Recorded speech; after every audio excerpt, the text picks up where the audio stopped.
les gens sortent de ces meetings-là en disant « Waouh, il y a eu de la valeur créée, quand est-ce qu'on remet ça ?» Excellent.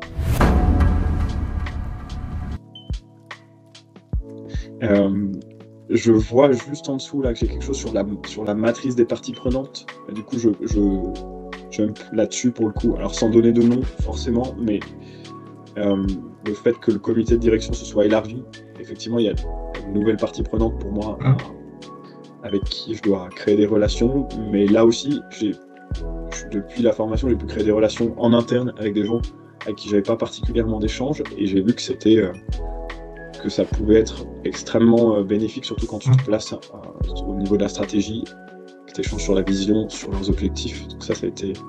Et puis j'ai commencé aussi à mettre, cette notion de récurrence, notamment dans mes networking.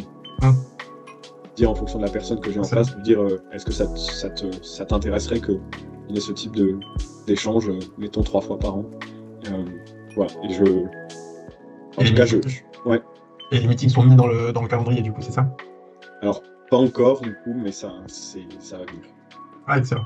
Mais c'est bien reçu. Et c'est bien reçu, du coup, quand tu proposes ça? Oui, complètement.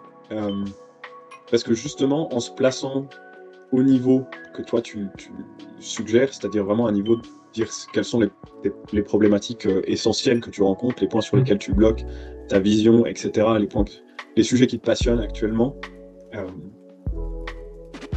moi, ça me permet aussi de donner dans cette relation, tu vois, de donner sur des sujets qui me passionnent, sur des problèmes. Et en fait, on se place directement à un niveau de problématiques qui sont essentielles et qui tiennent vraiment à cœur aux gens.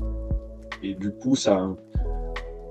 Ouais, je vois que ça crée vraiment de la valeur, en tout cas. Et donc les gens sortent de ces meetings-là en disant « Waouh, il y a eu de la valeur créée, quand est-ce qu'on remet ça ?» Excellent.